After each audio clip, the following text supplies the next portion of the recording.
All right, so now what we're gonna do is we're gonna go forward and backwards. And this is what's gonna lead us into our next phase, what we're doing. So basically we're gonna go ichi. Now this time push off of your left foot going backwards. Ni. And you come up with a cat stance the other way, front facing cat stance. This was a reverse cat stance. We're end up in a front facing cat stance. All right, which is going to allow you to push off this leg easier. Ichi, knee, on, chi, go, roku, sichi, hachi, ku, ju. All right. Any questions on that? Good little rope catch.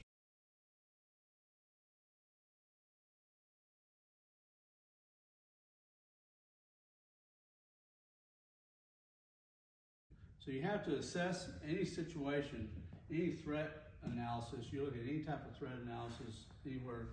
First thing you do is assess the situation and determine what the threat is. So what we're going to do with these things is do a little bit of that tai sabaki. I'll show it this way first. Got somebody comes up here and they're in threatening mode. I want to kind of get my stick up here like hey. I don't want to be threatening with it. Get away from me necessarily, but I want to take it from here to go, hey, it's okay. Even like take one hand off of it for a moment. And then if they keep coming, kind of step back. And if they keep coming, basically you flip this end up and you get back very quickly. You never want to flip it up and just hold it out there. Okay, so what if you miss? Or what if you hit their chest and all it does is stun them? They can grab it, take it away from you. And then now you got more problems, right? So basically it's that little tai sabaki move, stab, back. And that's where you get that little stance is so important. So you can push off, push in, push off. Where you're going for, your target is anywhere in the face, the throat, or the solar plexus, or the groin, right? And so probably the most debilitating is going to be the throat and face. Because if I take this small end and rip it up here, I can rip cheek and maybe tear a gouge and give them a wider smile. And if I use this end, break some teeth or something, this will put out an eye easily.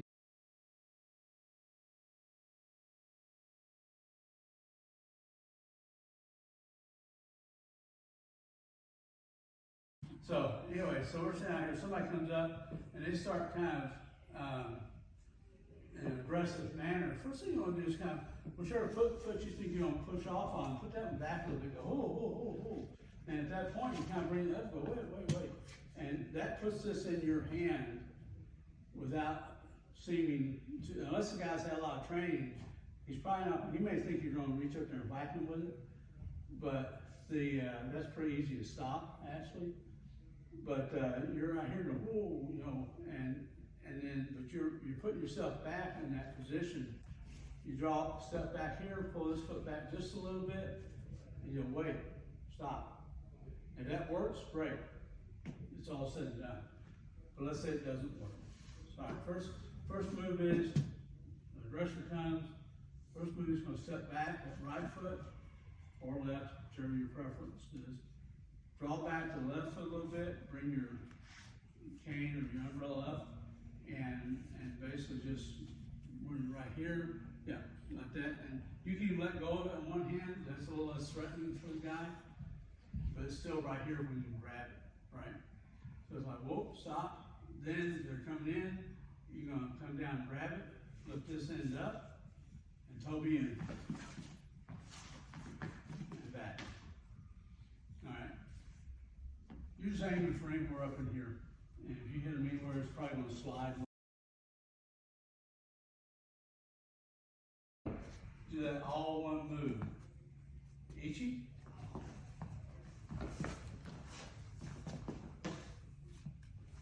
One more time.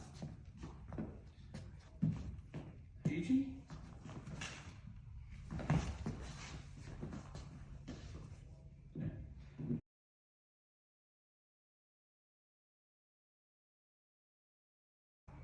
one other thing on this we do is that when you hit, boom, you step back, and if you have hit them anywhere in the face, they're gonna be a little discombobulated for a few minutes, okay?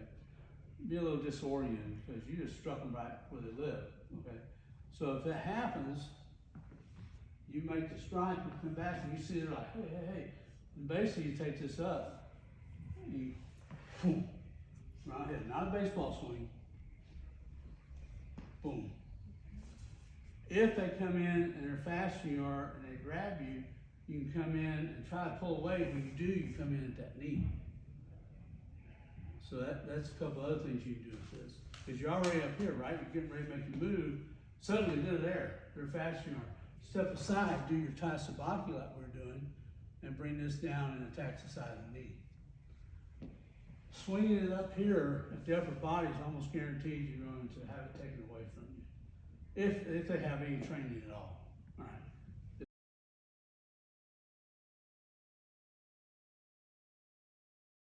Is, to Bob's point, you've done Shodan already, right? Shodan? Yes, sir. Right. Let's say you're doing Pinan Shodan. Like that.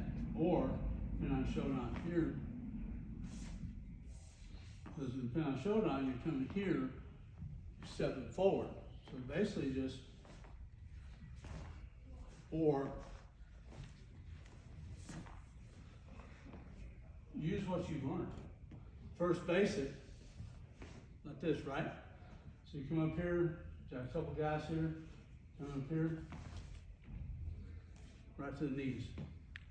How about the opening move of pin on knee down? Pin on knee down. Here, kind of the same thing, except now you're going up high. Okay? And so you can use your kata that you learn, the forms that you learn over time, put a stick with it. It's amazing what you'll do. Just like in high blocks on first basic.